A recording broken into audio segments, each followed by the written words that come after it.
Good morning, and thank you very much for joining us. I am Iyori Folani. I guess the killings, especially the latest round in Benue, is still grabbing the headlines. There have been visits, commiseration visits by the vice president as well as the president. And the president has even spoken out through his spokesmen, well, in particular, Garba Shehu, his spokesman, one of his spokesmen, that Nigerians who are commenting along the lines of his having been silent over such unhappy incidents cannot really have been fair. So that's the thrust. In other words, the president is saying they probably don't understand it. You know, you've read the news as well. The criticism has been quite vocal that that people wish the presidency had taken a more decisive stand. After all, issues that had threatened national security, the presidency, in fact, the country, the whole government, has not been shy to take needed action. So why is this not considered in a similar vein of much needed action? Outside of a full-blown war, you don't have the number of deaths that we are recording daily, yet scant arrests have been made. I'm not even sure. It looks like the police say that they have apprehended, or arrested, I think is the word, some people for the investigation, but news on that is pretty sketchy. In any case, my guests this morning, we haven't seen our friend for a bit, Dr. Dan Ekera. He's of the Department of Philosophy, University of Lagos. Good morning, Dan. Good morning. Great to have you. It's a pleasure to be here today. And Mr. Chuks Mwoko, publisher, MDG Magazine, and a social commentator as well. Thank you very much for coming on. Thank you for having me. Indeed. Let me start with you, Chuks. The president, I don't think fighting back is quite the expression, but at least he's responding. He's not taking it lying down that when people say that I have been silent over these killings, by which they mean that they've not seen the kind of action that they think this situation merits. Even when you look at the deaths, when you look at other situations that have sort of threatened security and peace in the land, the president, leading his government, has been quite decisive. But the president says it's not fair to say he has maintained a silence over this matter. Yeah, because the hallmark of leadership is not the vociferity of your noise or your voice or the voicing. That's probably what he's referring to. Maybe he's been taking more action because you know how it is in Nigeria.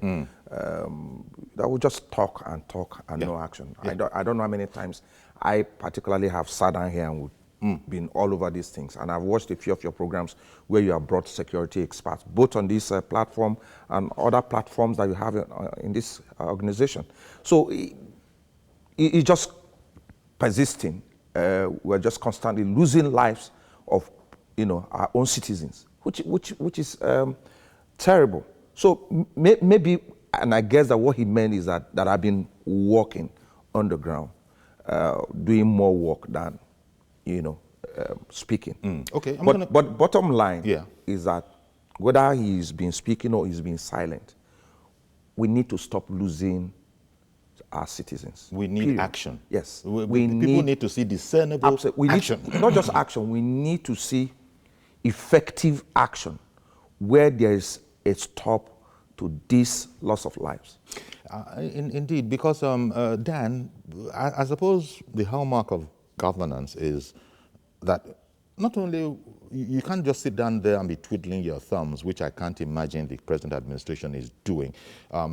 So even going with Chuk's theory that, look, there's a lot of work probably going on behind the scenes.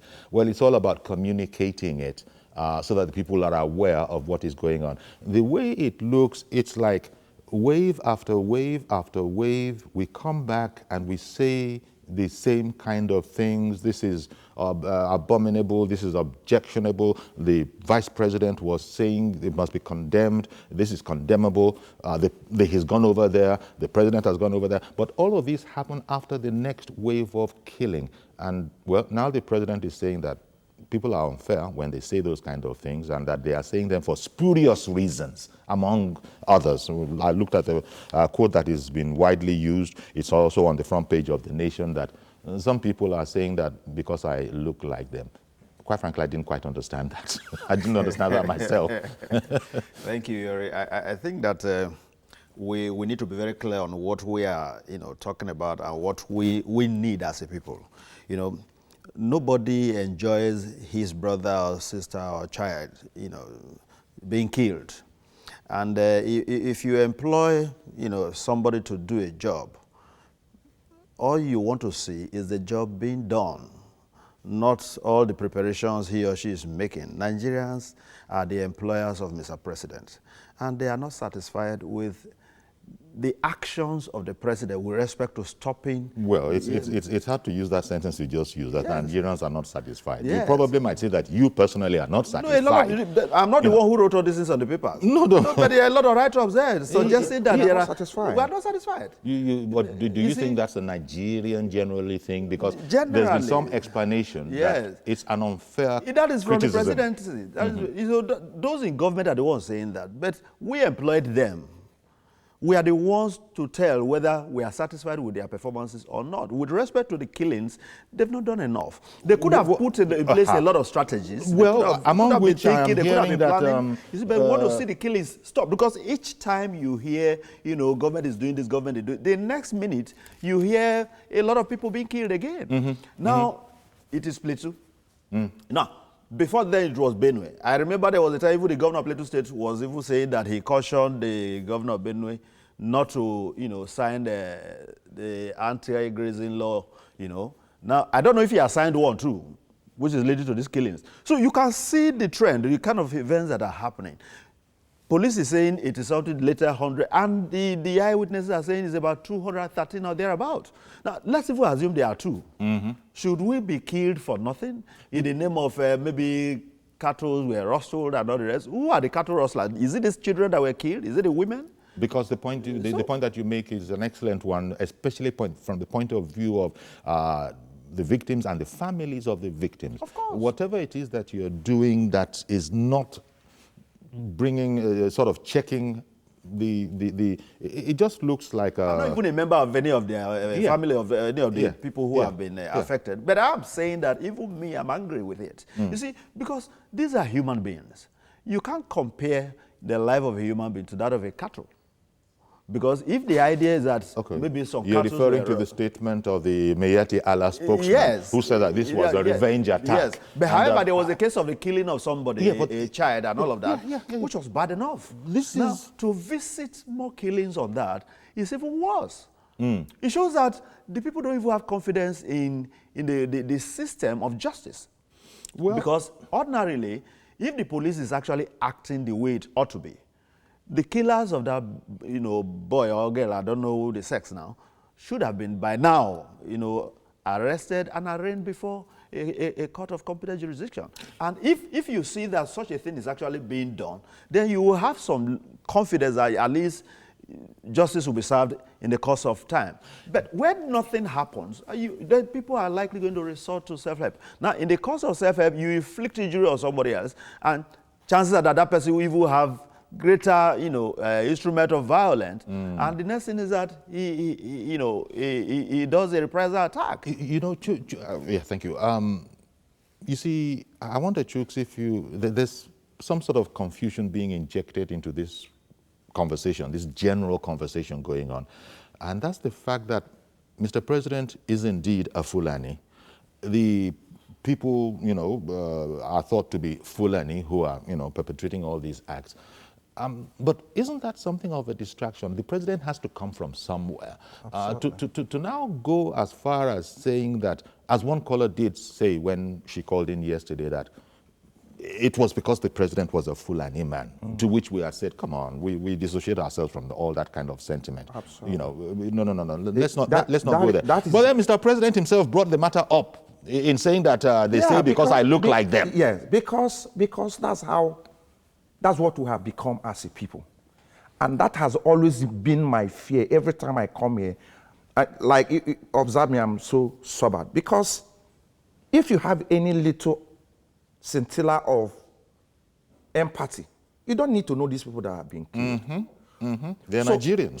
So the question to ask is, if you take the picture of the Nigerian state and hold it, and you check where we are coming from, I'm scared about where we're going to because we are not addressing the issues. I was here last week, Monday, about a week ago, and I explained to you how Nigeria's problem came about. I talked about when we found oil, the military interregnum, then democracy. This democracy is what is causing all these problems. In 2014, when PDP had their...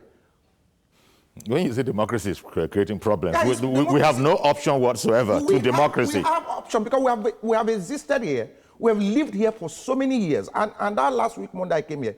I explained to you in my small community, which I used as an example, as a macrocosm of how you lived in your place. I hear you're from Southwest here. You people lived in your community. You hear I'm from Southwest with a name like Folari. Yes. You hear. You are from Abiyokuta. I mean, somebody from outside the Southwest can be a Folari. Okay. Yeah, but you lived... I know there are deltas who bear our names. Okay. You lived in your community. Correction taken. Yeah. You lived in your community and you were guided. Sure, sure. He lived in his community, he was guided. That's how we lived. We had our OBs, you had your OBAs, you had your WUs. We lived together. When we had issues, we resolved it. We have mechanisms for conflict resolutions within the family, community, and all that. What we have now is that we're completely lawless. We are badly behaved, plus all the politics that we're playing. Look, take a look at Nigeria's problem. Yeah, but the point is, take a look at Nigeria's... when Jonathan was president, this problem it existed, it persisted. Thank you. Nobody said. They didn't inject any tribal, aspects to the entire conversation. Exactly what I wanted to draw your attention to. I had done this thing before here. Now, when Jonathan was president, thank you for putting that word in my mouth. When he was president, E.K. Clark, AROCHUKWU was his bedroom. Orisa Jaffor, a pastor of a church, a reverend gentleman, whom, quote, I share the same faith with. He became a pseudo-transport minister who was transporting arms and money between here and South Africa. Now, I don't know how elevated these Fulani men are. I don't know how much access they have to AROCHUKWU. Now, why am I drawing your attention and to our viewers' attention to this? Is that way back 1962, when I was not even around, when Lin Kuan Yew drew the world's attention to in Federal Palace Hotel in 1962, that Nigeria is polarized along ethnic lines, that each leader that comes from a zone, that people follow them. So I'm not surprised that these things are going on, and instead of addressing the issue, we have made it a herdsman and whatever. For crying out loud, people are dying. We must look at our politicians and invite them to come and explain our rules. Don't forget that Jonathan, when he wanted to contest election, and when we went to Abuja to go and protest, people like Siroma, the oldest finance minister in Nigeria, Adamu Chiroma, one-time governor, he spoke on TV and in the newspaper, on the pages of newspaper, that there will not be peace in this country. Plus, article them and all that. Look, let's face our facts. Let's do the diagnosis of what is ailing us.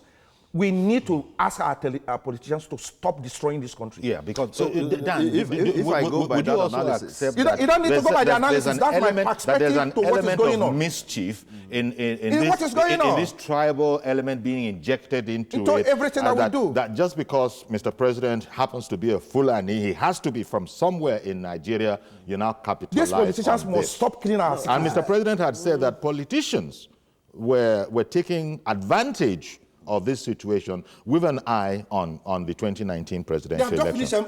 June 12 award and not these killings. I doubt if this can be an issue of politicians now.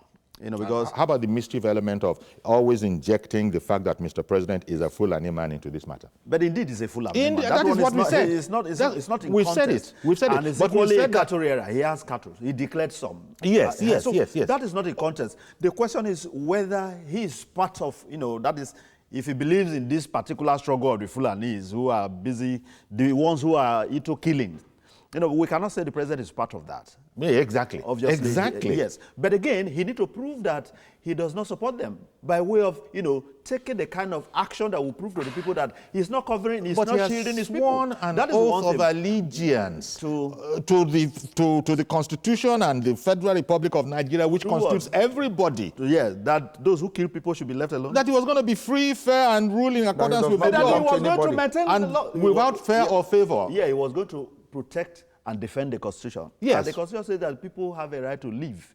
And these people that are supposed to live are being killed.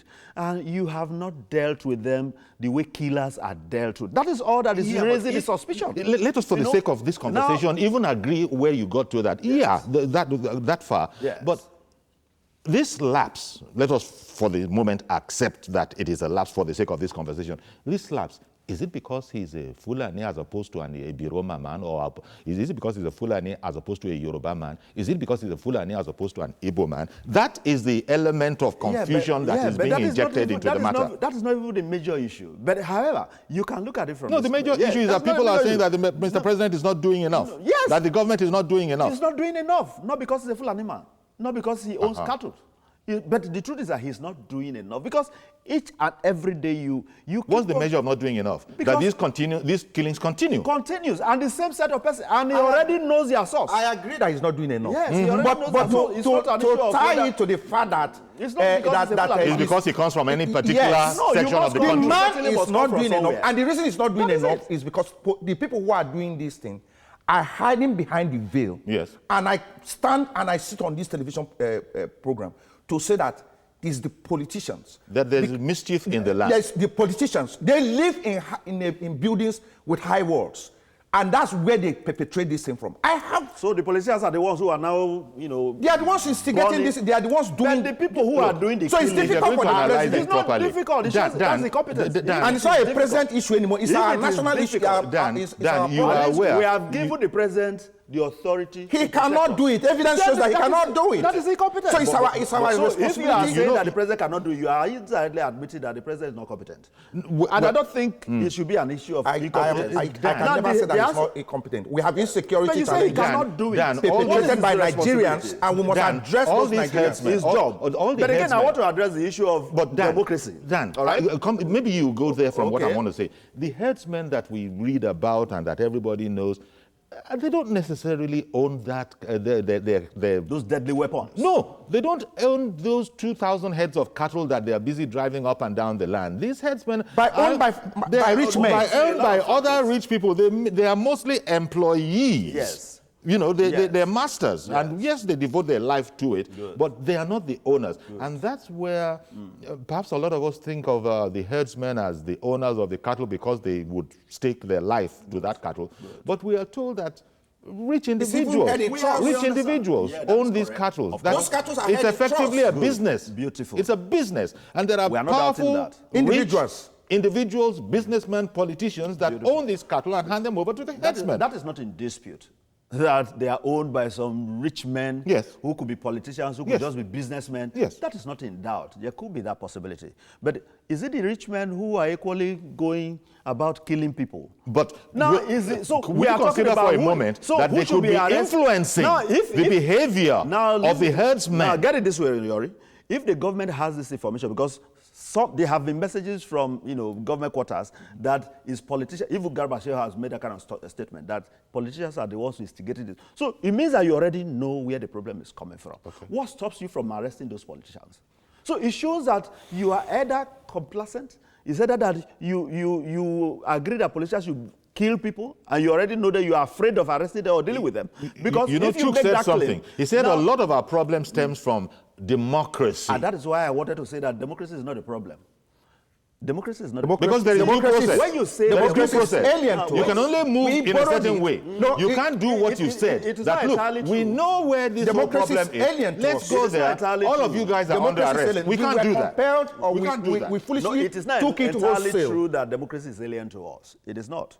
You see, there have been, when you say democracy, You see, you could agree on the principles, but there's no way in the world that you can say that democracy is practiced in a particular way and just that narrow way. Even in defining democracy, there are over 500, definitions of democracy. It'll differ from people to people. But this one, the system we are practicing, democracy is not a system of government. It's only the temperament of the government. It's a temperament. This democracy we are practicing is not working. Nigeria today is practicing a presidential system of government. That is what you call the system. All right? So are we, practicing, because you can as well, you can practice democracy in the unitary system, you can practice in the presidential system, you can practice in the federal system. So if it's a system on its own, it will not be so promiscuous Let me find out what Chooks means when he says this democracy is not working for us. He's looking at the politics. Let me answer. Yes. Let me respond. Okay. See, briefly, please. Yes, this democracy is not working because you know what? We have brought it wholesale.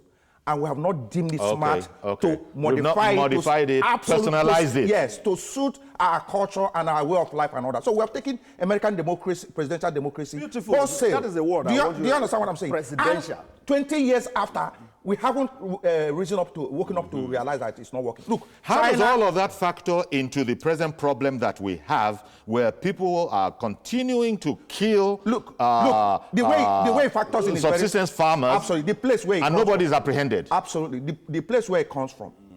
Okay, let me change the direction. If we were in a military era, this president will not ask you questions or take you to court. He will take on you, put you in a place where we need to explain yourself. But the democracy and the processes and the system is so frustrating, is so prolonged, is so protracted. And when you see a big man who is sitting in the Senate and you catch armed robbers, and the armed robbers say, well, we did what we did because this man is our friend. You have people who will come and say, oh, you are trying to persecute him because... Yeah, but you've often heard that no matter how wonky democracy is, but it's better than dictatorship. Yes, but how do you come to that conclusion? I'm saying that it has been said. You have dictatorship in Russia. Go and see, the best World Cup is being held. See how developed that society What do you call dictatorship in Russia? Well, how did President man? They have democracy in Russia now. They have democracy in Russia. It doesn't matter how you manage. They have a sense society. There is democracy in Russia. You can't tell me it's a democracy in Russia. There's some form of democracy in China. Let me tell you something. You should always understand that even in the democracy on its own is a dictatorship. On its own. So if you use the word dictatorship, you can only use it in a sense. If you want to call it that, then it's a mutually accepted and agreed upon dictatorship. No, not mutually accepted. If you want to call it that. the majority impose their will on the minority, that is dictatorship. That's not mutually agreed. That seems fair. Yeah, one man, one vote. You are the one who, it's the vote you are talking about when it comes to decision. Okay. Now, all right, it's not always the case that majority is right. You see, but because they are larger in number, they will always impose their will on the minority.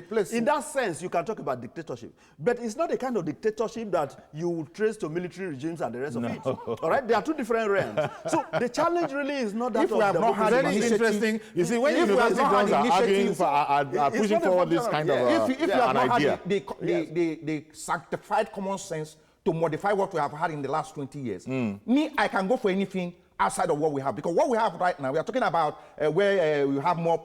Look, in the National Assembly, look at in the last how many years our budgeting processes and all that. In the other time, Jubril was suspended because he got tired of fraudulently. He didn't get tired because he was. Can I finish what I'm saying? Excuse me. He fraudulently every year load our budget and distort it, and that is the kind of democracy that we have.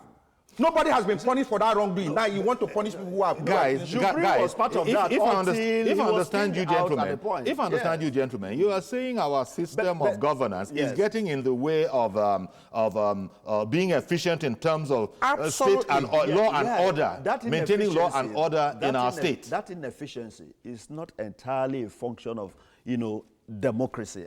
Now, within democracy, America practices a democracy, but they still run their states almost, like independent, territories. So why can't we run ours? Fine. So it's a question of the system. You sit down here, you are not just talking about the president. Why don't you talk about Plateau State and the governor? Plateau State does not have authority to command the army. The governor is chief security officer. That's by name. He cannot dictate to the commissioner of police. How do you know that he's by name? Because we are part of the state. The governors do tell us they are frustrated. Did the governor of Plateau State tell you that he's frustrated? We saw it in different places.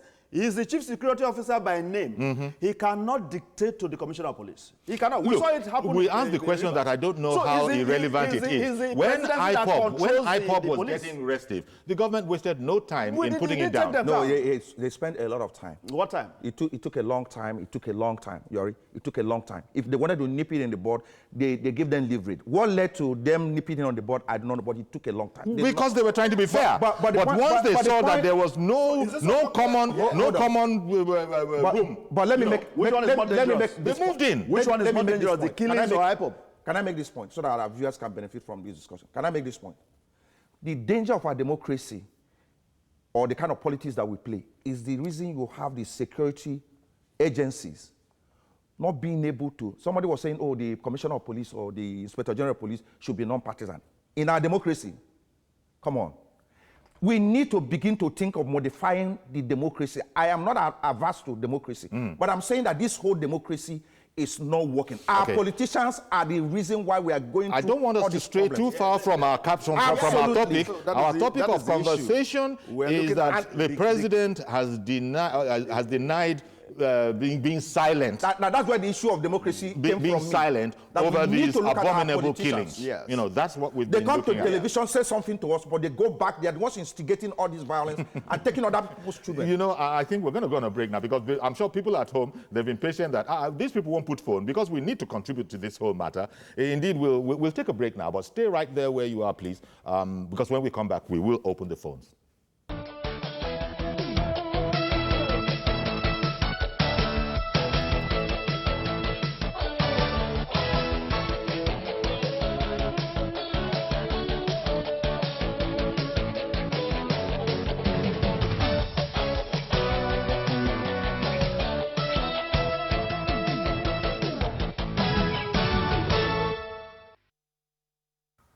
Okay, welcome back. We're having quite a vibrant time from minute one. We're looking at the whole matter of those who are saying the presidency, in particular the president, has maintained a confusing kind of silence over the whole matter of the killings by herdsmen. Now, the president has said it's unjust, speaking through his spokesperson, Garba Shehu.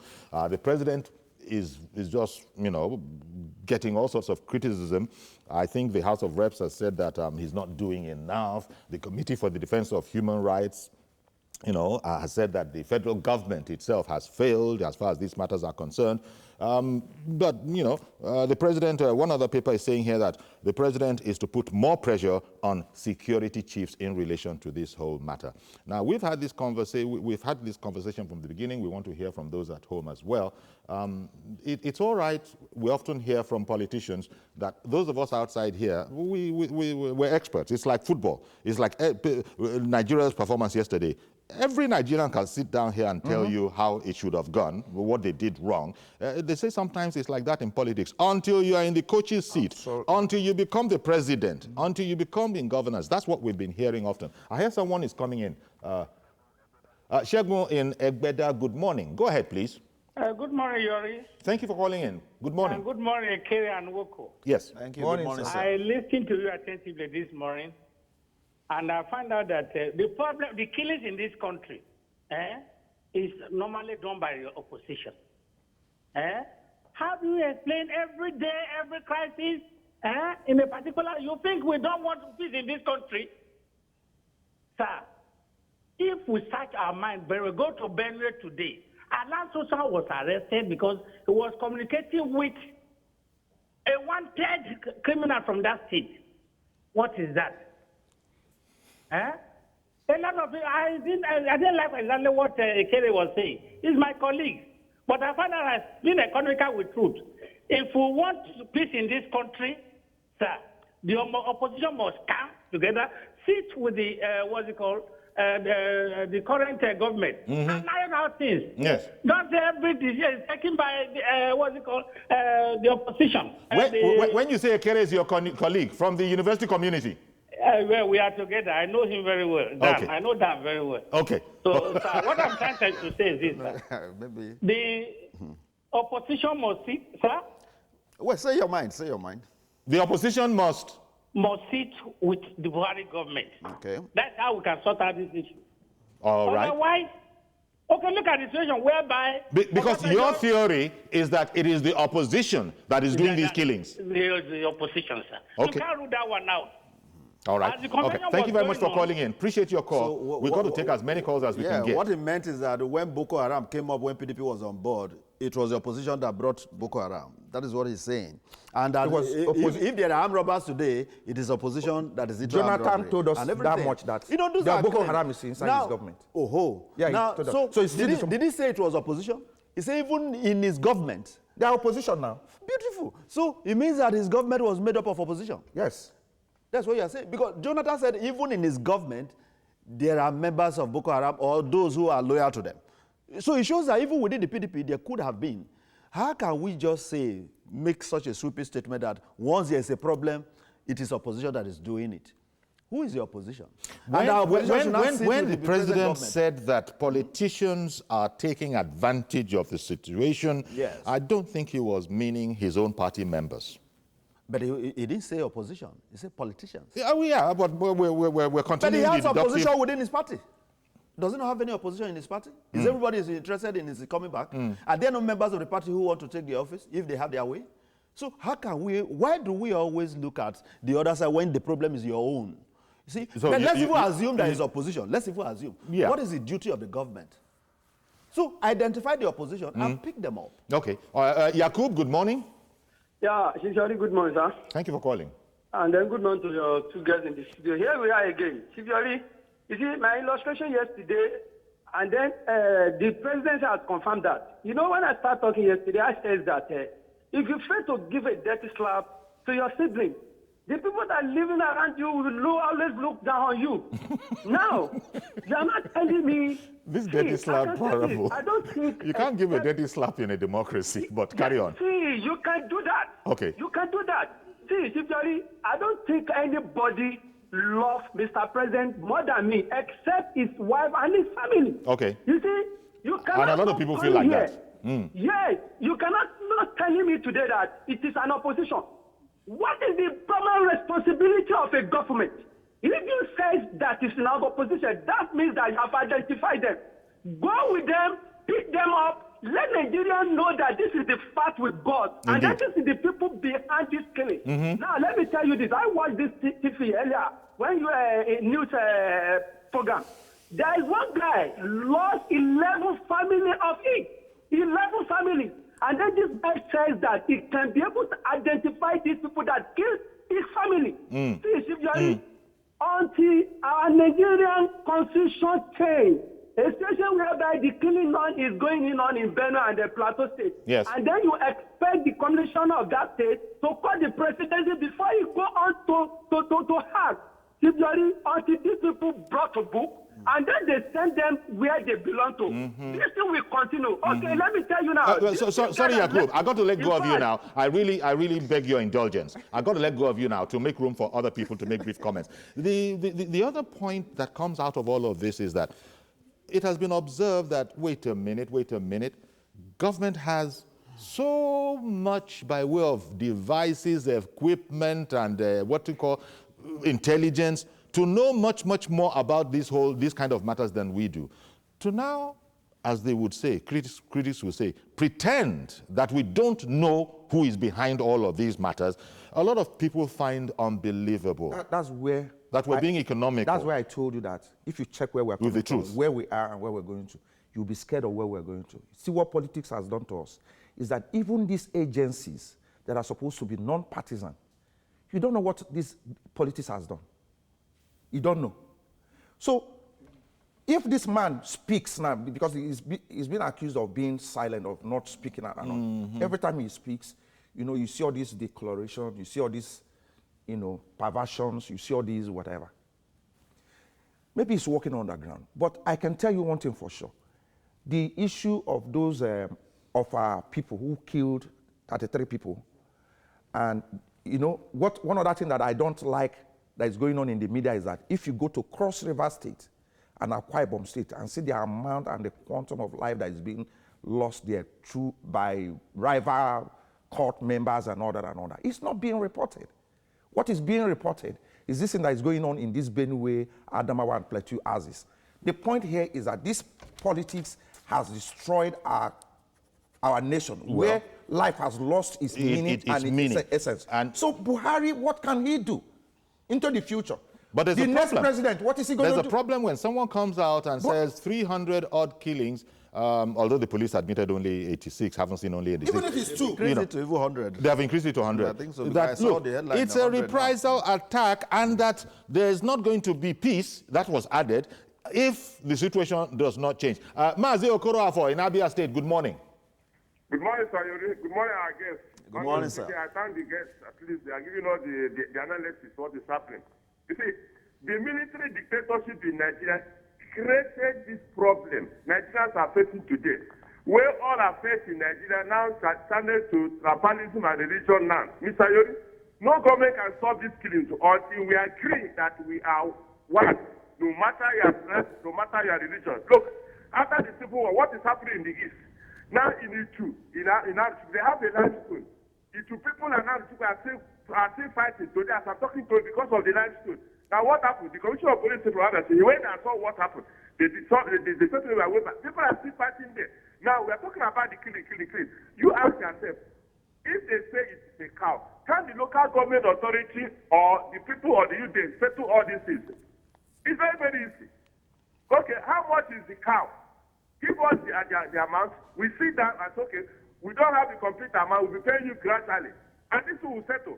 But issue of coming to kill somebody and say because of his car, it's not welcome in any place. There's no religion that says kill.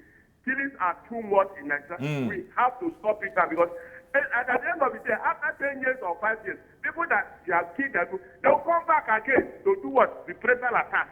That's what is happening. We have to be very, very careful. Find a lasting solution to all this now or never. Yes. That's very much. Have a blessed day in Lagos. Indeed, thank you. I mean, is it conceivable that we, as a state, as a functioning government, we don't have the wherewithal to deal with this matter once and for all? If that thing that we always talk about when it comes to political conversations, the political will to do that which is right and needs to be done, are we saying that we don't have the wherewithal? Well, I doubt if we have the wherewithal. And even if we have the will, I doubt if we have been able to fully identify the root of these challenges. For as long as we continue to, trade blames on politicians and the rest, where an issue is even economic, we look at it as political and all of that. I doubt if we've been able to actually identify that and if we have the wherewithal to deal with it once and for all. And don't forget equally, there is a plan. Because what you're saying seems to indicate that you're questioning the sincerity with which we go about our business in this country. But that has always been a problem, the question of, questioning the sincerity. Essentially, where you are not getting, adequate information as to what is happening and what you are seeing, I mean, obviously will be what you eventually look at.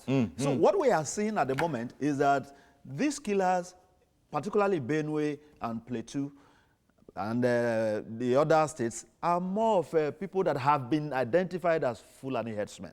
And interestingly, the president has equally identified their source, that these were, Gaddafi-trained militia. And they are coming in maybe for reason of the climate, whatever that has been said, that, the Lake Chad region, you have, this problem of the place drying up and all of that, no enough grasses for their cattle, and they are moving it. So you already identified the route. Why not put in place a strategy to stop this, or at least minimize it? Okay. Edwin in Warri, good morning. Good morning, sir. Thank you for calling in, sir. Yeah, first time, first-time caller on this program. We're delighted to have you. Please go ahead.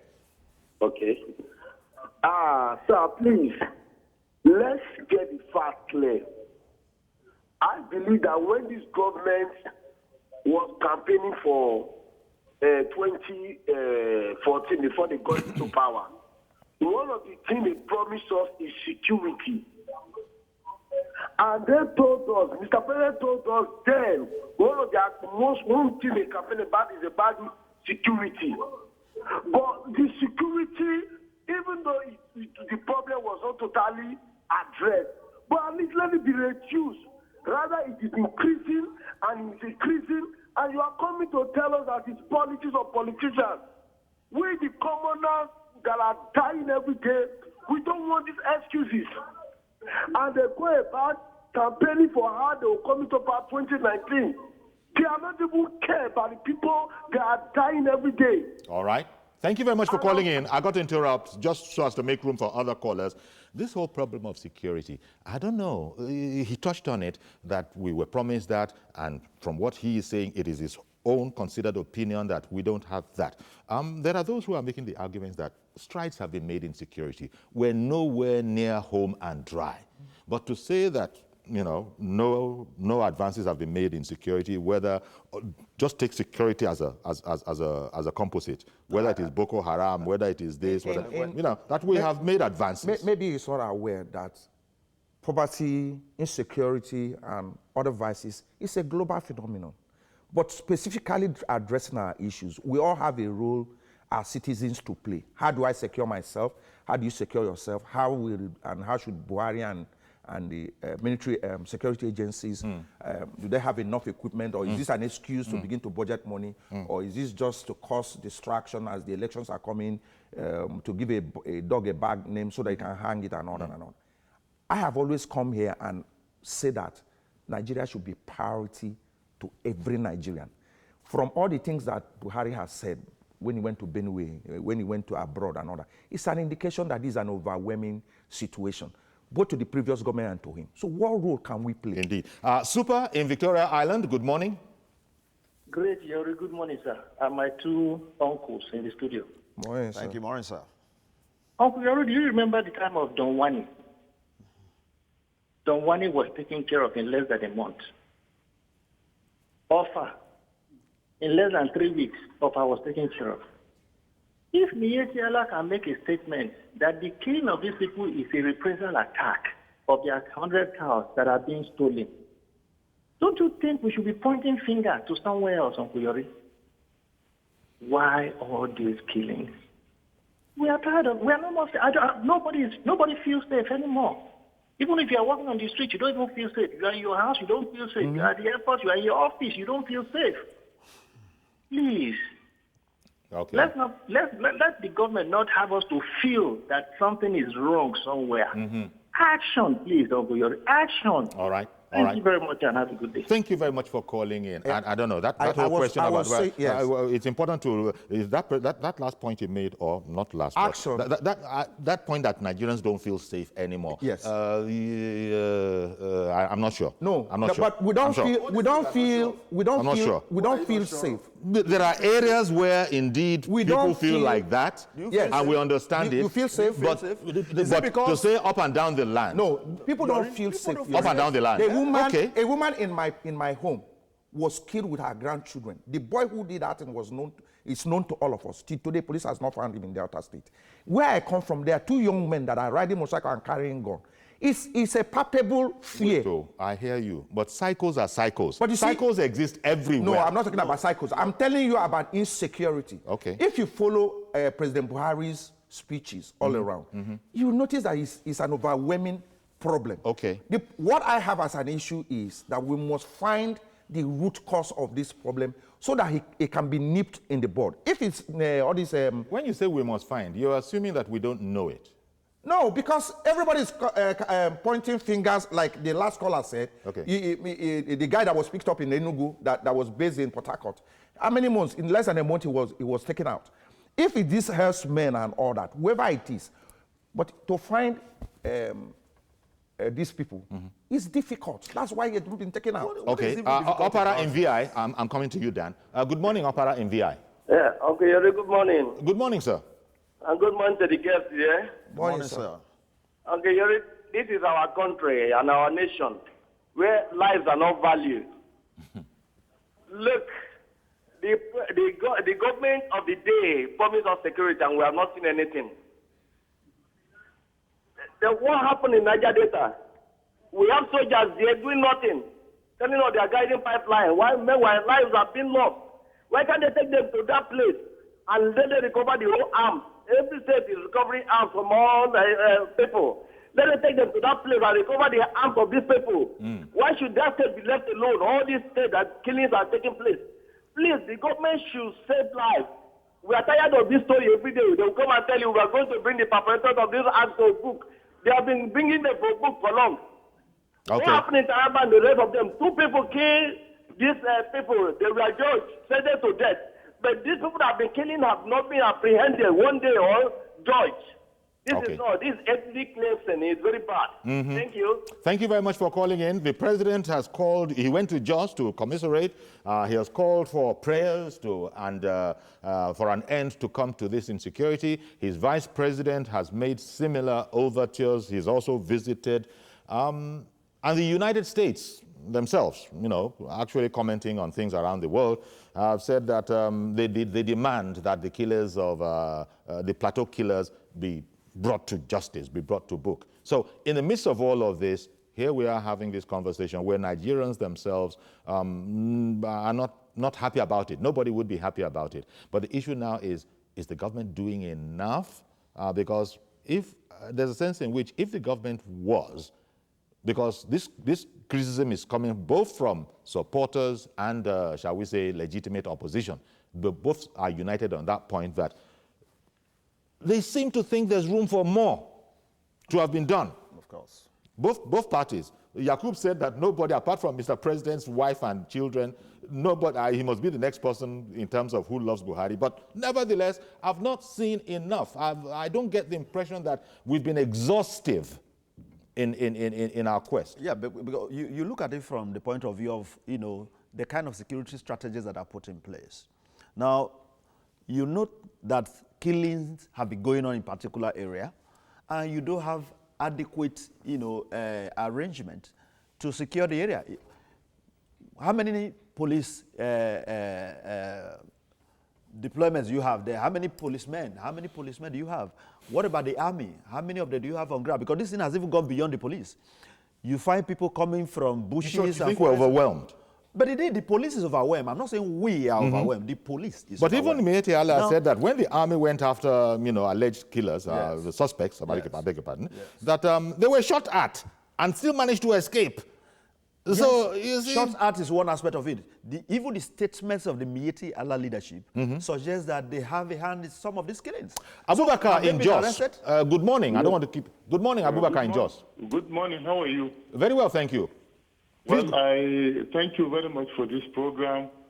I want to talk about this just crisis or headsmen.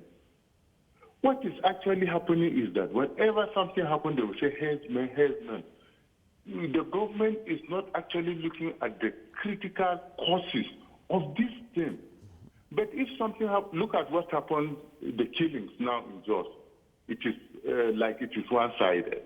Because the Fulani people were also killed 4 days before this reprisal attack. Nobody has spoken, but everything is a headsman, headsman.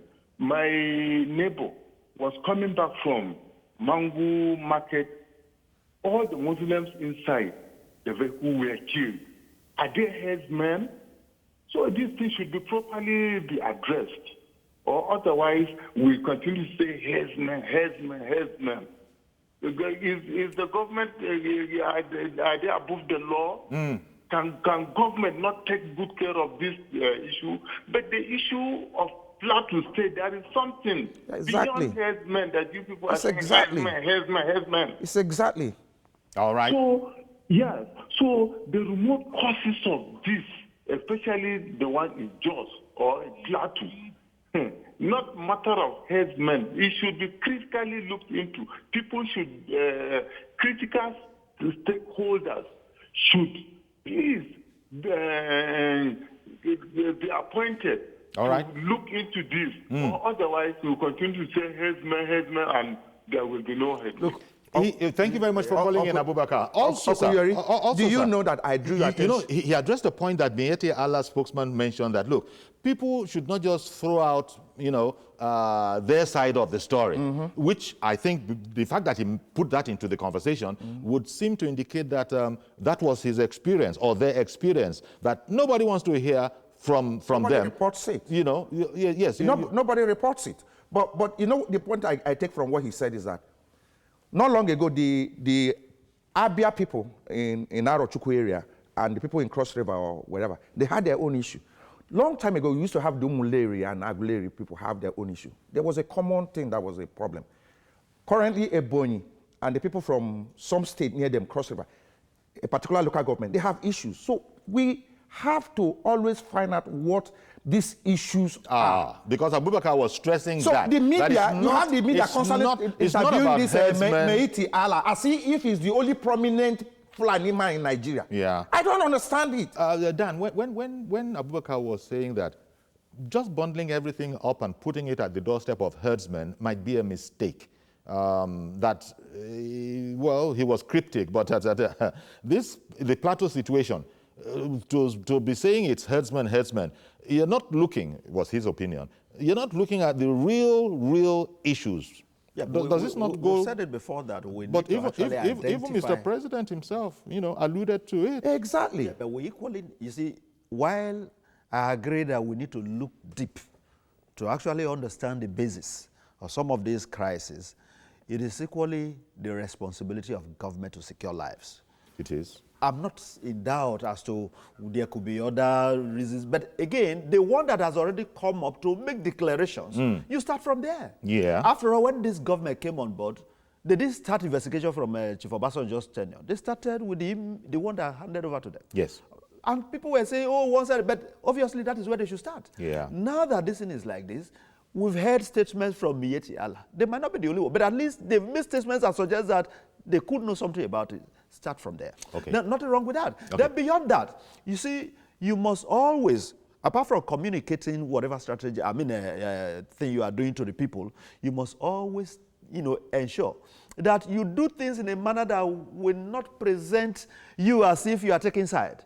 Because when you don't speak to the people, and when the same thing that is being said is repeated, then obviously people will begin to think that you are either weak or that you are taking side. All right, then. So I think we've run out of time, but the one thing that has come out clearly, both from in studio here and at home, is that everybody is disgusted with the killings. Everybody. And it needs to stop. And that it needs to stop. The only people who are for these killings are those who are perpetrating them. And then we are actually in a position of not really knowing them, because all of us seem to agree that, as Abubakar was pointing out, that it goes way beyond this whole herdsman thing. Yeah, if only those who know that should be saying it. Exactly. Like he said, if he has an idea of what is responsible, not to stop from availing. Police is on spirit now. So avail them with information. So gentlemen, but this is a publisher too. They should be publishing some of those things that he said that are not reported. My journalism is developmental. I don't write all these things. So if you don't give us the information, how do we know what is happening? Dr. Daniel Kere of the Department of Philosophy, University of Lagos, as always, thank you for your insights. Thank you. And Mr. Chuks Moko, publisher, Thank you for having me. Publisher of the MDG magazine, as well as social commentator. Thank you very much for your insights as well. So that's our program. Please join us tomorrow, same time, 10:30 in the morning, for a fresh edition. I'm Yori Folarin. Bye-bye for now.